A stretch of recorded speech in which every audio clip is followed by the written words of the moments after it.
மகாநதி அடுத்த ப்ரோமோவில் வந்துட்டு ஸ்கூலில் காவேரி வந்து போகும்போது பிரின்சிபல் சொல்கிறாங்க, நீங்கள் ஒரு குழந்தைகிட்ட மட்டும் ரொம்பவே பாசமாக இருக்கீங்க, அது ரொம்பவே தப்பு, எல்லாருக்கிட்டையும் ஒரே மாதிரி தான் இருக்கணும் அப்படிங்கிற மாதிரி சொல்லிட்டு இருக்காங்க. காவேரியும் சரி, நான் வந்து இனிமேல் வந்து அப்படி இருக்க ட்ரை பண்ணுறேன் அப்படிங்கிற மாதிரி சொல்கிறாங்க. குட்டி காவேரியை ரொம்பவே அவாய்ட் பண்ணுறாங்க.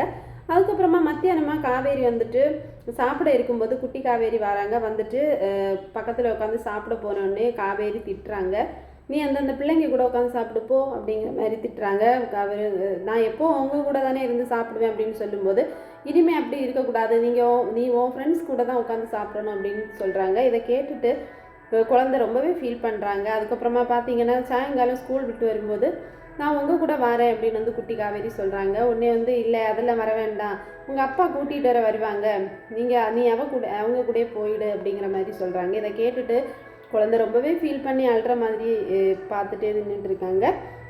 அதுக்கப்புறமா பார்த்தீங்கன்னா குழந்தைய கூப்பிடாமலே போயிடுறாங்க. விஜயும் சொல்கிறாங்க, காவேரி வீட்டில் போயிடுவாங்க, அதனால் அப்புறமா போய் கூப்பிடலாம் அப்படிங்கிற மாதிரி விஜயும் நினச்சிட்டு இருப்பாங்க.